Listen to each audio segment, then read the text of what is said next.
Hello and welcome to the 7th installment of Empower Yourself Self-Defense. As always, my name is Elizabeth, and today we're going to be talking about blocking and evasion.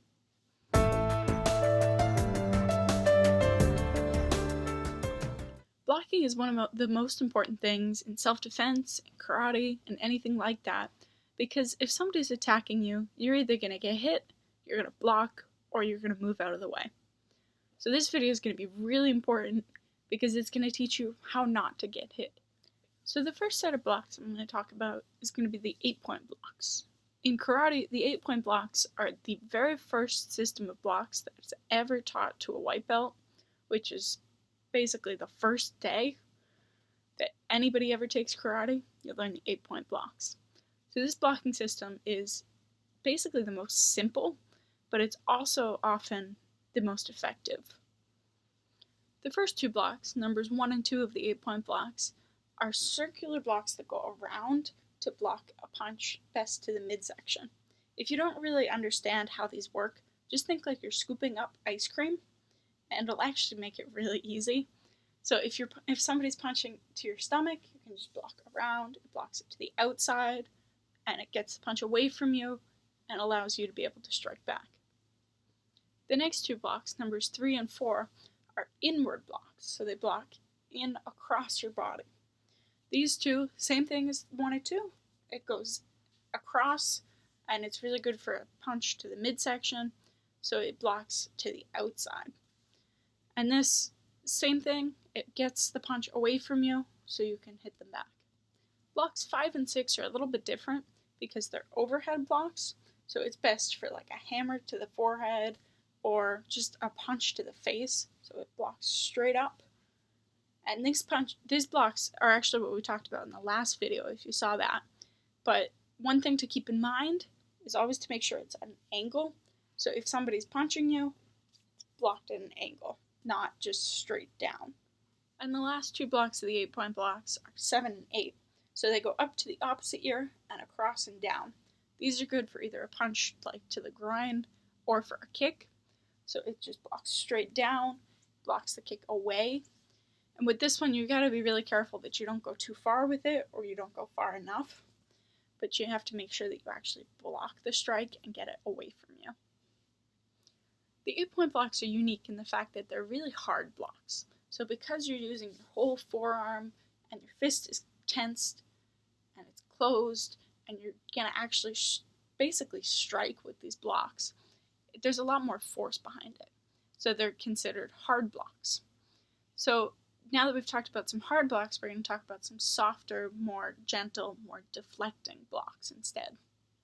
So the first open-handed or softer block that we're going to talk about is just going to be the palm block. So basically, if somebody's punching you in the stomach, it's a nice simple palm block across. It deflects more than like actually hits, so it's just kind of softer, but it can also be faster. So because there's a lot less power behind it, it's a faster deflection. Because if you're trying to do the whole nice strong block all the way across, it's going to be a lot slower because your muscles are tensed. But if you're just doing a palm block, it's really fast and you can deflect things more easily. The second open-handed block that we're going to talk about is just going to be the outward knife hand block. So as it sounds, it's going out, it's blocking with the knife in your hand, and yeah.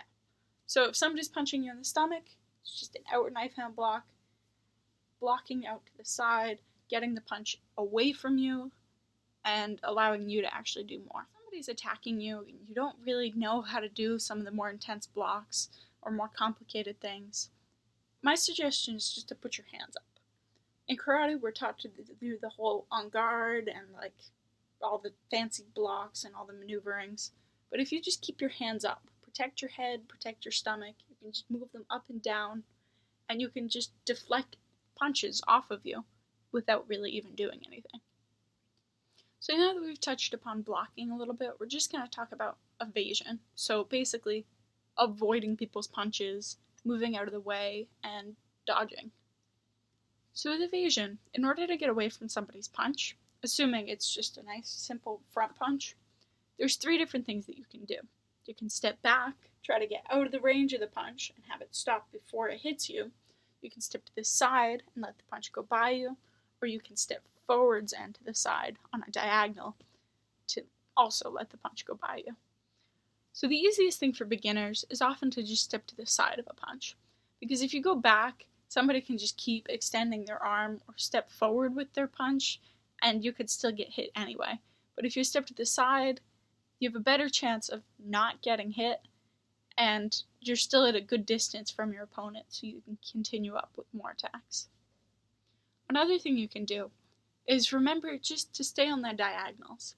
So if you need to move closer to them, but you also need to go to the side to avoid their strike, if you go to the diagonal, you step forward but go to the side at the same time, then you'll be able to punch them and you're still close enough to punch. One important thing to remember with evasion is that different kinds of strikes have different distances that they need to be effective. So if you're back far enough, then you can't kick, your opponent can't kick, you can't punch each other, can't really do anything at that length, unless you're taking steps or jumping or any fancier stuff. If you're getting a little bit closer, then you can kick, but you still can't punch. But that also means that your opponent can kick. If you get in closer than that, then you can punch, but you're too close to kick. But they can punch you too. You just have to keep in mind that if you're too close, you're too far away, you can't really do as much. So when you're moving in closer, you're probably going to have to punch. And if you're just going to the side, then you're probably going to have to kick. Basically with evasion, the most important thing is just making sure that you avoid the attack that's coming at you. So if somebody's trying to punch you and you go backwards, that's okay because you're avoiding the punch.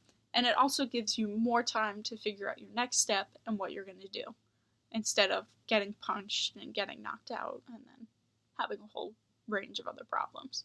So if you move backwards, that's okay. Moving to the sides is probably your best bet, but the diagonals are also good if you want to get closer. I think that's it for today, so hope you enjoyed the video, hope you learned something. The next video is going to be on takedowns, which should be a lot of fun. So if you have any questions, let me know. But other than that, stay safe.